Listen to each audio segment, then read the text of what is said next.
अस्सलाम वालेकुम दोस्तों, मैं हूं फयाज़ महमूद और आप देख रहे हैं फयाज़ महमूद यूट्यूब चैनल।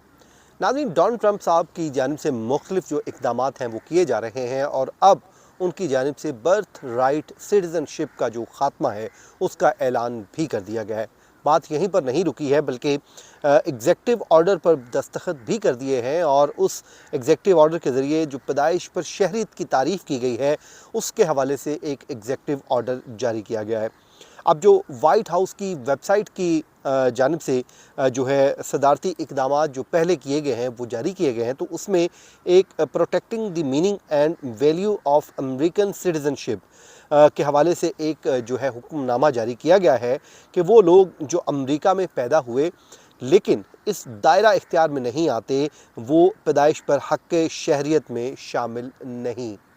ये बड़ा अहम है क्योंकि इस वक्त जो सिचुएशन है वो बड़ी परेशान कुन है और लोग ख़ासे परेशान हैं जो डोनाल्ड ट्रंप की जानिब से इक़दामात लिए जा रहे हैं। और इस हवाले से अब जो उन्होंने एक ऑर्डर तो कर दिया है, लेकिन ये पैदाइश पर शहरियत का कानून है क्या, वो हम उसको पहले समझ लेते हैं और उसके बाद हम अपनी बात को आगे बढ़ाएंगे। लेकिन इस पर जाने से पहले आप लोगों से सवाल है, क्या इस राइट को ख़त्म कर देना चाहिए या डोनाल्ड ट्रंप साहब का ये फ़ैसला दुरुस्त है? इस पे आप अपनी राय हमें ज़रूर दीजिएगा कमेंट सेक्शन में आकर। देखिए, अमरीकी आइन में जो 14th अमेंडमेंट हुई थी उसमें जो है खाना जंगी के इख्तिताम पर 1868 में जो है ये तरमीम की गई थी और मुल्क में उस वक्त 1865 में जो ग़ुलाम रखने को ममनू करार दिया गया था, जबकि 14th अमेंडमेंट में आज़ाद किए जाने वाले इन ग़ुलामों की शहरियत की बात भी की गई थी और जो अमेरिका में पैदा हुए थे। उस वक्त एक जो है चीनी सिटीज़न की दरख्वास्त थी, उसके बाद जो है ये सब कुछ हुआ, उसके बाद ये कानून बन गया। कानून बनने के बाद जो भी अमेरिका में बच्चा पैदा होता था तो उसको ये सिटीज़न जो है राइट है, जो बर्थ राइट है, उसको मिल जाता था। फिर 1898 में, जो मैं अपनी पिछली वीडियो में भी आपके साथ मैं रख चुका हूँ, जिसमें एक चीनी शहरी की जानिब से इस इक़दाम को चैलेंज किया गया था कि उनको वो वहाँ पर ही पैदा हुआ था और उसके बाद जब वो अपने मुल्क वापस आया तो अमेरिका में वापसी की एंट्री नहीं दी गई, तो उसने फिर चैलेंज किया। तो फिर अमेरिकी जो सुप्रीम कोर्ट ने उसने भी इस फ़ैसले की जो है तौसीक़ कर दी, जिसके बाद से अब तक ये कानून मौजूद है और अब तक जितने भी सिटीज़नशिप है, जो भी बच्चा अमेरिका में पैदा होता है उसको राइट मिल जाता है बर्थ राइट का। अब इसमें सवाल ये पैदा होता है कि 14th अमेंडमेंट के ज़रिए ये आइन का हिस्सा बनाया गया था। अब डोनाल्ड ट्रंप साहब क्या एग्जेक्टिव ऑर्डर के ज़रिए इसको ख़त्म कर सकते हैं या नहीं? तो इस पर जो मैं पहले भी कई बार कह चुका हूँ और अभी भी आपको बता देता हूँ कि इस पर जो लीगल एक्सपर्ट्स की जो ओपिनियन है वो ये कहते हैं कि ये डोनाल्ड ट्रंप साहब एग्जेक्टिव ऑर्डर के ज़रिए इसको ख़त्म नहीं कर सकते।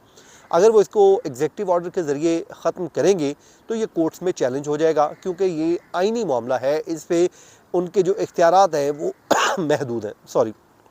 अब वही हुआ जो मैंने आपको पहले बताया था कि जैसे ही ये एग्जेक्टिव ऑर्डर आया तो इसको जो राइट्स की जो तंजीमें हैं, इंसानी हुकूक़ की तंजीमें हैं, उन्होंने इसको चैलेंज कर दिया है। वो मैं आगे चल के आपको बताता हूँ कि उन्होंने क्या प्ली ली है। उसमें वो ये कहते हैं कि जो एग्जेक्टिव ऑर्डर के ज़रिए इसलिए ख़त्म नहीं हो सकता कि ये तो आइनी मामला है। दूसरा, डोनाल्ड ट्रंप को इस हवाले से अगर उन्होंने कानूनी कोई तब्दीलियाँ करनी है तो उनको 2/3 मेजॉरिटी भी चाहिए।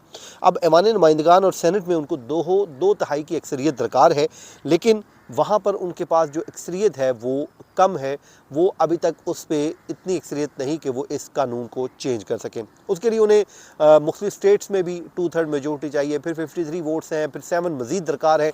तो एक पूरा फार्मूला है जिसके तहत उन्होंने ये कार्रवाई कर सकते हैं, लेकिन वो ये नहीं हो सकते। अब डोनाल्ड ट्रंप क्या कर सकते हैं? डोनाल्ड ट्रंप ये कर सकते हैं कि इस पूरे मामले को जायज़ा जो लेने के लिए कमेटी बनती है वो इसका इतनी बारीक बीनी से, इतना इसको सख्त तरीके से स्क्रूटनाइज़ करे कि इसको सुस्त कर दिया जाए। अगर वो आइनी तौर पे कोई तरमीम नहीं कर सकते या फिर वो नहीं रोक सकते तो वो फिर ये तरीक़ाकार इख्तियार करेंगे कि इसको इतना वो स्लो कर दिया जाए, इतना बैकलॉग बढ़ा दिया जाए ताकि लोगों को साल हा साल इसका इंतज़ार करना पड़े।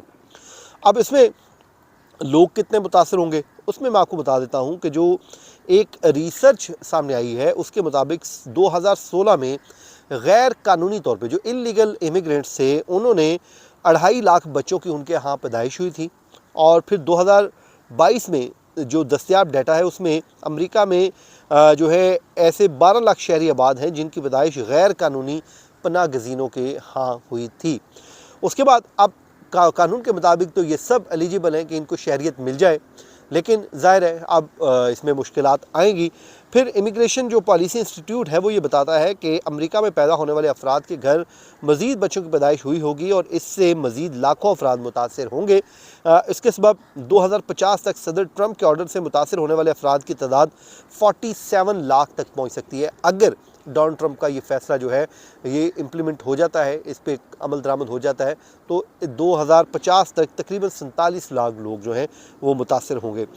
अब इसमें इस एग्जेक्टिव ऑर्डर को मैंने जैसे आगाज़ में बताया था कि चैलेंज कर दिया गया है और इसमें जो अमेरिका की जो शहरी आज़ादियों की तंजीम है और इंसानी हकूक़ के दीगर ग्रुप्स हैं वो अब सदर के इस इक़दाम को उन्होंने कोर्ट में चैलेंज कर दिया है और जिसमें वो कहते हैं कि ट्रंप के किसी एग्जेक्टिव ऑर्डर के ज़रिए पैदाइश पर शहरियत का जो कानून है वो ख़त्म नहीं कर सकते।